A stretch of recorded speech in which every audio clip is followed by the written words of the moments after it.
Once again welcome back to my YouTube channel. तो यह video श्वसन तंत्र यानी इसको हम लोगों ने उस समय सुरसुर तंत्र के नाम से जाना था। यह सुरसुर तंत्र का पार्ट दूसरा है, ठीक है।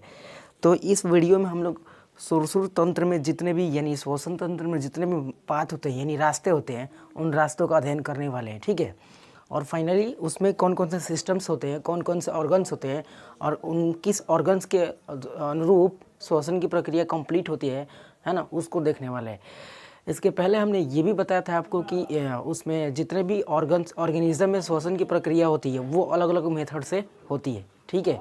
और इस यहाँ पे जो ह्यूमन में जो रेस्पिरेटरी सिस्टम है, इसमें श्वसन कंप्लीट करने के लिए कुछ अदर पार्ट्स होते हैं, ठीक है। तो अब उसको हम लोग देखते हैं यहाँ पे, ठीक है। तो सुरसुर तंत्र का ये दूसरा वीडियो होगा। आपने पहला वीडियो अगर नहीं देख रखा है तो उसको जाके देख सकते हैं। तो आइए अब देखते हैं कि यहाँ पे सुरसुर तंत्र का जो दूसरा पार्ट है इसमें आपको क्या सीखना है, ठीक है। तो देखिए, ये श्वसन तंत्र मेनली मनुष्य में होने वाले कैसे संपन्न होता है इसके बारे में हम लोग समझने का प्रयास करेंगे, ठीक है। तो बने रहिएगा हमारे साथ। यहाँ पे देखिएगा, देखिए श्वसन तंत्र को दो क्रियाओं में मतलब डिवाइड किया जा सकता है, ठीक है। कितनी क्रियाओं में? दो क्रियाओं में। मनुष्य में जो श्वसन की प्रक्रिया होती है इसको दो क्रियाओं में हम लोग डिवाइड कर सकते हैं, ठीक है। एक प्रक्रिया होता है प्रश्वास, ठीक है, प्रश्वास। एक प्रक्रिया को क्या कहते हैं? प्रश्वास। और दूसरा प्रक्रिया जो होता है उसको उच्छ्वास बोलते हैं। क्या बोलते हैं? उच्छ्वास। पहला प्रोसेस क्या होता है? प्रश्वास और दूसरा उच्छ्वास। प्रश्वास का मतलब होता है कि जब हम अपने नाक के द्वारा सांस लेते हैं, ठीक है, सुर सांस को लेते हैं, ऑक्सीजन को अंदर भेजते हैं, तो वो ऑक्सीजन हमारे सीधे फेफड़ा में जाता है और फेफड़ा से होते हुए सीधे एल्वियोली में जाता है, वायु कोष्ठिका में जाता है, ठीक है। तो वायु कोष्ठिका में जाता है तो वायु कोष्ठिका में रहता है ब्लड, ठीक है। यहाँ पे ये जितने भी गोलाकार स्ट्रक्चर दिख रहे हैं ये सब के सब क्या है? वायु कोष्ठिका है। वायु कोष्ठिका की संख्या हमारे फेफड़े में एक स्वस्थ मनुष्य के फेफड़ा में 3×10⁸ होता है संख्या में, ठीक है। इतनी भी ज़्यादा संख्या में होती है। तो ये वायु कोष्ठिका जो होता है इसको एल्वियोली बोला जाता है। इस एल्वियोली में होता है ब्लड और ब्लड में होता है आरबीसी और आरबीसी में क्या होता है? हीमोग्लोबिन होता है। यही हीमोग्लोबिन जो होता है ना, यही ऑक्सीजन को पकड़ लेता है, ठीक है। और ऑक्सीजन के पकड़ को हमारे ब्लड में यानी सेल में पहुंचा देता है, समझ रहे ना। और उसके बाद हमारे अंदर से जितने भी CO2 का रिप्रोडक्शन होता है यानी प्रोडक्शन होता है, उत्पादन होता है, उस CO2 को सीधे ये सेल के थ्रू, ठीक है, हीमोग्लोबिन आरबी से और सीधे नाक के द्वारा फेफड़ा से होते हुए बाहर क्या करता है? फिर निकाल देता है। तो यहाँ देखिएगा, वातावरण से जो हम गैसें नाक के थ्रू, ठीक है, अंदर ले रहे हैं, उस प्रक्रिया को प्रश्वास कहा जाता है, ठीक है।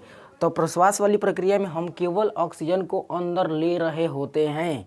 अब उस ऑक्सीजन में नाइट्रोजन वगैरह वगैरह कुछ कुछ गैसें मिली होती है, ठीक है। बट फेफड़ा को जो ज़रूरी होता है उसको क्या करता है? छान लेता है ना, और बाकी सबको रिटर्न भेज देता है। तो जब हम लोग सांस लेते हैं ना, तो उस स्थिति को हम लोग प्रश्वास बोलते हैं। जब प्रश्वास के दौरान जब ऑक्सीजन हमारे नसिका से होते हुए फेफड़ा में चली जाती है और एल्वियोली में चली जाती है, और उसके बाद जब उधर से कार्बन डाइऑक्साइड सहित जितनी भी गैसेज निकलती है बाहर नाक के थ्रू, वो सभी गैसें निकलने की प्रक्रिया को हम लोग उच्छ्वास बोलते हैं, ठीक है। यानी सांस लेना और छोड़ना, इन दोनों को प्रक्रिया को सम्मिलित रूप से श्वासोच्छ्वास कहते हैं। क्या बोलते हैं? श्वासोच्छ्वास, यानी सांस लेना और छोड़ना, ठीक है। अब देखते हैं कि श्वसन की जो प्रक्रिया होती है इसमें कितने भी पार्ट्स होते हैं और पाथ होते हैं, इनके बारे में हम लोग समझने का प्रयास करेंगे। तो आइए अब समझते हैं यहाँ पे जो श्वसन तंत्र में जितने भी पाथ होते हैं, रास्ता होता है जिसके थ्रू हवा हमारे फेफड़ा तक पहुँचता है, उनमें कौन कौन से मार्ग इन्वॉल्व होते हैं, ठीक है।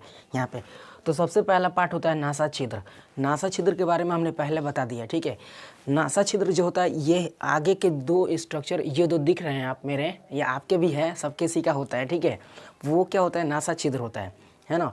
ये लगभग गोलाकार होता है, शेप में होता है और अंदर पाइप इस तरह से ये गया हुआ रहता है अंदर, ठीक है। इस तरह से आगे में गोलाकार होता है लगभग। तो ये वो जगह होता है जहाँ से हवा अंदर पास करता है, ठीक है, यहाँ पे। उसके बाद दूसरा पार्ट आता है नासा कपाट। नासा कपाट जो होता है नासा छिद्र के जस्ट अंतिम पार्ट होता है, ठीक है। यहाँ पे जहाँ से ये बैंड होता है ना, मुड़ता है ना यहाँ से, ठीक है, ये इसके इंटरनल पार्ट को नासा कपाट बोला जाता है। अब देखिए, नासा कपाट में हमने इसके पिछले वीडियो में बताया था कि एक स्ट्रक्चर होता है जिसको हम लोग म्यूकस के नाम से जानते हैं। क्या होता है? म्यूकस। म्यूकसवा जो होता है ना, ये हवा में उपस्थित कचरे को क्या करता है कि अपने में फंसा लेता है, बाकी ऑक्सीजन को आगे की ओर ट्रांसफ़र कर देता है, ठीक है। इसके बाद दूसरा जो पार्ट होता है ग्रसनी। ग्रसनी में 2 द्वार होते हैं, 2 स्ट्रक्चर होते हैं, याद रखिएगा। एक होता है निगल द्वार, दूसरा होता है कंठ द्वार। निगल द्वार को हमने पाचन तंत्र में पढ़ा रखा है, ठीक है। यहाँ पे देखिएगा, अगर यहाँ पे देखिए तो 2 स्ट्रक्चर यहाँ पे दिख रहा है। एक ये श्वास नली का द्वार होता है जो कंठ द्वार के द्वारा खुला होता है, और दूसरा जो ये ग्रास नली होता है ये निगल द्वार के द्वारा खुला होता है, ठीक है। तो हमको यहाँ पे हम रेस्पिरेटरी सिस्टम पढ़ रहे हैं, जिस वजह से यहाँ पे हम लोग निगल द्वार को निगलेक्ट कर देंगे और फाइनली किसको लिए जाएंगे यहाँ पे कंठ द्वार। तो यहाँ से हवा निकलने के बाद कहाँ जाएगा, कंठ द्वार में, ठीक है। और कंठ द्वार से होते उसके बाद लैरिंग्स में जाएगा ऑक्सीजन, ठीक है। लैरिंग्स जो होता है ये कंठ द्वार के जस्ट बाद वाला स्ट्रक्चर होता है, ठीक है। यहाँ पे फाइनली अगर इसकी बात करें तो लैरिंग्स के बाद आता है श्वास नली। अब ये जो स्ट्रक्चर देख रहे हैं ना, ये क्या होता है, श्वास नली होता है, ठीक है। क्या होता है, श्वास नली। बट कंठ द्वार के जस्ट ये करीब में होता है, ठीक है। और यहाँ पे आपको एक क्या बोलते हैं, गुटिका नामक एक स्ट्रक्चर देखने को मिलेगा, ठीक है। ये गुटिका नामक स्ट्रक्चर जो श्वास नली के ऊपर ढका हुआ रहता है, क्या रहता है, श्वास नली के ऊपर ढका रहता है। अब देखिए यहाँ ध्यान से, यही गुटिका डिसाइड करता है कि जो हम भोजन खा रहे हैं उस भोजन को कहाँ पे भेजना है, ग्रास नली में भेजना है। अब देखिए इसी के जस्ट यहाँ पे क्या होता है, अमाशय होता है। इस स्ट्रक्चर से जुड़ल क्या होता है, अमाशय होता है। तो ये गुटिका डिसाइड करता है कि हम जो भोजन खाए हैं वह भोजन ग्रास नली में जाएगा कि श्वास नली में जाएगा, ठीक है, यहाँ पे। तो इस गुटिका को हम लोग एपिग्लॉटिक्स कहते हैं। क्या बोलते हैं, एपिग्लॉटिक्स। कभी कभी हमारा दिमाग कहीं डिस्टर्ब रहता है ना, मतलब कहीं और ही हम बिजी रहते हैं, तो वैसे स्थिति में ये एपिग्लॉटिक्स का सिग्नल हमारा दिमाग क्या करता है, नहीं भेज पाता है, ठीक है। क्योंकि दिमाग वैसे स्थिति में कहीं व्यस्त रहता है और फाइनली दिमाग जो सिग्नल पहुंचाता है उस सिग्नल दिमाग इसको नहीं दे पाता है। तो वैसे स्थिति में ये एपिग्लॉटिक्स ऐसे खुला रह जाता है, ठीक है। ऐसे यहाँ पे अगर बात करें तो ये ऐसे हो जाता है, ठीक है। ये अब बताइए कि इधर से जब भोजन जाएगा तो ये तो श्वास नली में आराम से जाएगा यहाँ पे, ठीक है, और कुछ ग्रास नली में जाएगा। तो श्वास नली में जैसे भोजन जाता है उसके बाद हमको क्या आता है, बहुत तेज़ क्या आता है, सड़क, जिसको हम लोग देहात में कहते हैं सड़क जाता है, ठीक है, यहाँ पे फाइनली। तो अगर ये एपिग्लॉटिक्स ना होता ना तो जितना भोजन खाते वो सब भोजन कहाँ जाता है, सीधे फेफड़ा में, और उसके बाद हमारे बहुत से प्रॉब्लम्स खड़ी हो जाती, ठीक है। तो एपिग्लॉटिक्स जो होता है ये केवल भोजन को डिसाइड करता है कि भोजन किस मार्ग में भेजना है हमको, ठीक है। और ये केवल ग्रास नली में ही भोजन को डिस्ट्रीब्यूट कर देता है, बाकी और किसी अदर पार्ट में नहीं भेजता है। अब आगे समझते हैं। आप कभी कभी देखे होंगे ना कि जो लोग बीड़ी सिगरेट पीते हैं वो अपना मुंह से क्या करते हैं, सांस लेते हैं मुंह से, यानी धुआं को मुंह से लेते हैं, जबकि नाक से कैसे निकालते हैं, ठीक है। तो इसको भी हमने पहला वीडियो में बता रखा है, बट अगर आप उस वीडियो को नहीं देखें तो हम इस वीडियो में थोड़ा सा बताने का प्रयास करते हैं। तो देखिए, जब कोई बीड़ी धुकता है ना, चाहे बीड़ी धुकती है लेडीज़ हो चाहे जेंट्स, लेडीज़ या लेडीज, तो जब बीड़ी धुकता है ना तो यहाँ पे वो सांस किसके द्वारा ले लेता है, हमने पहले बता रखा है आपको कि सांस हम मुंह के द्वारा भी ले सकते हैं, ठीक है। बट मुंह के द्वारा सांस लेना सेफ्टी नहीं होता है। तो जब मुंह के द्वारा इसे बीड़ी को लेकर सांस लेते हैं तो हवा मुंह में भर जाता है, ठीक है। और उसके बाद अंदर से प्रेशर करते हैं ना मुंह बंद करके, तो ये जगह खोजता है कि कहाँ से हवा, मतलब जो धुआं लिए हैं वह धुआं कहाँ से निकले। तो फाइनली जब इसमें से हम लोग इधर से लेते हैं सांस, अब देखिए इधर ऑक्सीजन आएगा तो ये तो ग्रास नली में जाएगा, बट यहाँ पे देखिए ना थोड़ा सा ये क्या होता है, ओपन रहता है, खुला रहता है, लीकेज रहता है। अब धुआं है तो कैसे भी घुस जाएगा अंदर, ईटा थोड़े जा रहा है कि इसमें से हटा के जाएगा। धुआं है यानी एक गैस का रूप है, तो वो थोड़ा सा भी अगर लीकेज होगा तो फटाक दे कहीं से निकल जाएगा।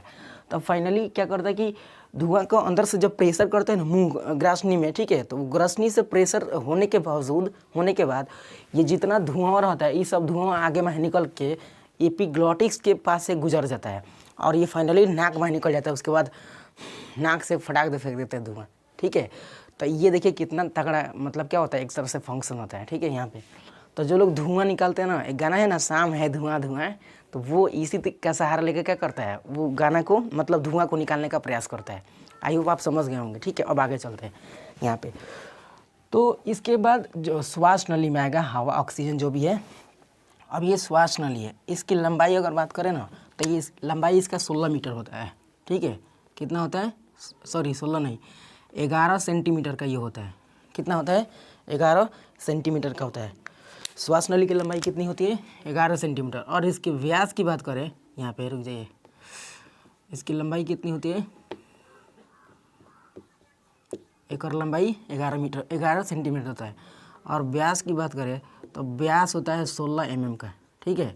कितना होता है? 16 mm।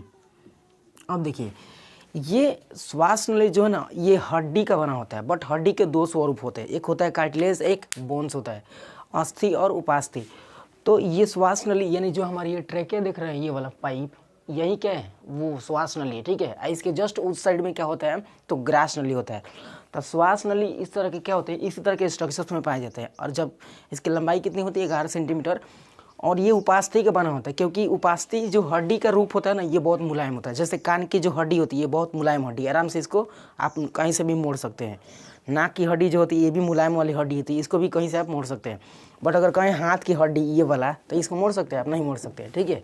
तो फाइनली बोला जा सकता है कि जो ये श्वास नली यानी ट्रैकिया जो होता है ये किसका बना होता है? उपास्थि का बना होता है, यानी किसका? हड्डी के जो मुलायम स्वरूप होता है उस स्वरूप का ये बना होता है, ठीक है। इसके बाद फाइनली ऑक्सीजन कहाँ पहुँचेगा? तो ब्रोंकस में, ठीक है। ये जो श्वास नली यानी जो ट्रैकिया है ये दो पार्ट में डिवाइड हो जाता है, यानी दो पार्ट में बढ़ जाता है, ठीक है। तो ये पाइप और ये पाइप, दोनों पाइप को हम लोग क्या बोलते हैं? ब्रोंकस बोलते हैं। क्या बोलते हैं? ब्रोंकस। तो ऑक्सीजन के जितना भी मात्रा आएगा वो सभी ऑक्सीजन इस पार्ट में डिवाइड हो जाएगा। अब दो फेफड़े हमारे अंदर मौजूद होते हैं, ठीक है। यानी जितने भी मैमल्स समूह के जीव होते हैं यानी स्तनधारी जीव, उन सब में दो फेफड़े समूह में होते हैं। लेकिन इन फेफड़ों का साइज़ की अगर बात करें तो इन मनुष्य में फेफड़ों का साइज़ क्या क्या होता है? डिफ्रेंसिएशन होता है, मतलब अंतर होता है, डिफरेंस होता है, ठीक है। अब यहाँ पे देखिएगा ये जो फेफड़ा का रूप है बाएं साइड वाला, ये बाएं साइड वाला फेफड़ा है, इसी के जस्ट नीचे हार्ट होता है, हृदय होता है। तो इधर हार्ट होता है, फेफड़ा होता है, किडनी में होता है, बहुत से साइड में नीचे, ठीक है। तो इधर स्पेस बहुत ज़्यादा हो जाता है, जिस वजह से बायां वाला जो फेफड़ा होता है इसके दो पार्ट्स होते हैं। कितने पार्ट्स होते हैं? दो। बाएं वाला फेफड़ा जो होता है हमारे अंदर का, ठीक है, हमारे अंदर का ना, आपके अंदर का भी, किसी के भी अंदर का जो बाएं वाला फेफड़ा होता है ये क्या होता है? इसके दो पार्ट्स होते हैं। और ये साइज में थोड़ा छोटा होता है इस फेफड़े के मुकाबले, ठीक है। इस फेफड़े का जो स्वरूप पार्ट्स होता है इसके 3 पार्ट्स होते हैं। इस फेफड़े के कितने पार्ट होते हैं? 3। और इस फेफड़े के 2। यानी बाएं साइड वाला फेफड़ा आकार में छोटा होता है दाएं साइड के मुकाबले, ठीक है। यहाँ पे तो ये ब्रोंकस है, दोनों पार्ट्स में ब्रोंकस गया है, ठीक है। अब उसके बाद जो ब्रोंकस के बाद जो ये लाइन जैसा स्ट्रक्चर दिख रहे हैं तार, ये वाला, ठीक है, ये सब छोटे छोटे, इसको हम लोग बोलते हैं वायु कोष्ठिका। क्या बोलते हैं? वायु कोष्ठिका नहीं, ब्रोंकियोलेस बोलते हैं। ब्रोंकियोलेस। क्या बोलते हैं? ब्रोंकियोलेस। ब्रोंकियोलेस जो होता है इस तरह के एल्व्यूली, ये जो गोलाकार स्ट्रक्चर गुब्बारे जैसे देख रहे हैं, इससे क्या होता है? जुड़ा होता है। किससे? देखिए यहाँ पे ये ब्रोंकस से भी जुड़ा है और किससे जुड़ा होता है? तो एल्वेओली यानी वायु कोष्ठिका से भी क्या है? जुड़ा हुआ है।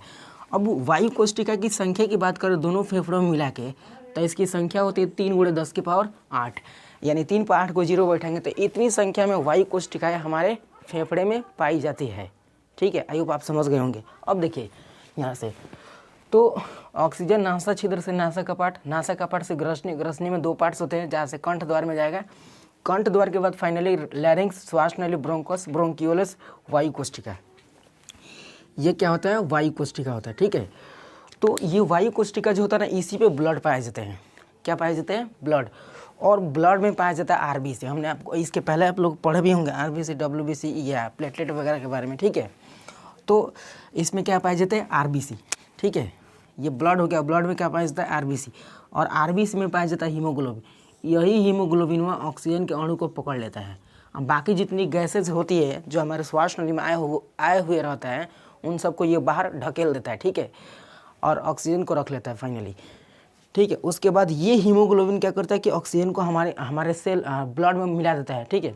अब ब्लड में मिलाने के बाद ये ब्लड हमारे पूरे बॉडी में सर्कुलेट होता है, तब पूरे बॉडी की जो सेल्स होती है ऑक्सीजन को पकड़ लेती है और अपने अपने पास ऑक्सीजन के मॉलिक्यूल्स को रख लेती है, ठीक है।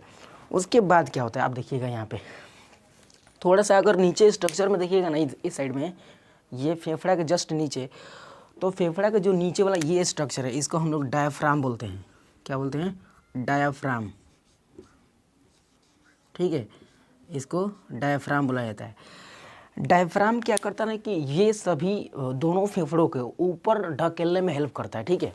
जब हवा लेते हैं ना तो ये फेफड़ा जब नीचे बैठता है, ठीक है, फेफड़ा जब नीचे बैठता है तो ये डायफ्राम नीचे बैठने लगता है। फाइनली जब देखिए सांस लेते हैं ना तो ये फेफड़ा को क्या करता है कि डायफ्राम ऊपर की ओर धक्का देता है ताकि फेफड़ा में भरी हुई ऑक्सीजन CO2 या इसके अलावा जो भी गैसेज होती है नाइट्रोजन वगैरह, ठीक है, उन सबको बाहर निकालने का प्रेशर देता है, ठीक है, धक्का देता है ताकि अंदर से गैसेज बाहर निकल जाए। और जब ऑक्सीजन को लेते हैं ना, सांस लेते हैं, तो वैसे स्थिति में ये जो होता है फेफड़ा इसको धक्का देता है, जिस वजह से ही नीचे बैठ देता है। तो डायफ्राम का काम क्या है कि फेफड़ा को ऊपर उठाना है, नीचे करना है, ये केवल और केवल सक करने का काम करता है, ठीक है, यानी उसको ऊपर दबाने का काम करता है और नीचे बैठाने का काम करता है ये वाला, ठीक है, प्रेशर करता है और नीचे करता है, ठीक है, यहाँ पे। तो और इसका काम कुछ नहीं है। बाकी देखिए अब एक और की स्थिति होता है जब कोई महिलाएं प्रेग्नेंट की स्थिति में होती है, तो वैसे स्थिति में डायफ्राम के ऊपर बहुत ज़्यादा क्या पड़ जाता है, लोड पड़ जाता है, यानी जो बच्चे उसके गर्भाशय में पड़ रहा होता है वैसे स्थिति में डायफ्राम के ऊपर बहुत ज़्यादा प्रेशर पड़ता है, जिस वजह से, ठीक है, जिस वजह से ये डायफ्राम काम करना बंद कर देता है। अब बताइए उतना ज़्यादा लोड रहेगा तो ये कैसे ऊपर धक्का देगा, ठीक है। तो वैसे स्थिति में रिब्स यानी पसलियाँ जो होती है, पसलियाँ फेफड़ा को ऊपर या नीचे करने में सहायता करती है, ठीक है, क्योंकि हम जब सांस लेते हैं ना तो वैसे स्थिति में हमारी पसलियाँ जो होती है, ठीक है, इसके ऊपर जो ऐसे स्ट्रक्चर में पाया जाता है 12-24 जोड़ी, वो पसलियाँ सांस लेते टाइम क्या होती है, क्या होती है, फैलती है और सिकुड़ती भी है, ठीक है। तो वैसे स्थिति में ये काम करती है। तो आई होप आप श्वसन तंत्र में जितने भी मनुष्य के श्वसन तंत्र में जितने भी पार्ट्स होते हैं यानी मार्ग होते हैं उनको समझ गए होंगे, ठीक है। अब यहाँ से जो हीमोग्लोबिन के बाद जो ऑक्सीजन का काम होता है वो आपको इंटरनल श्वसन के स्वरूप में पढ़ने को मिलता है, ठीक है। तो आज की वीडियो को यहीं पे हम समाप्त करते हैं और इसी के साथ आपको कल से आपको 12th क्लास के जो बायोलॉजी के जितने भी चैप्टर्स हैं उन सभी चैप्टर्स का भी क्या वीडियो प्रोवाइड कराया जाएगा, ठीक है।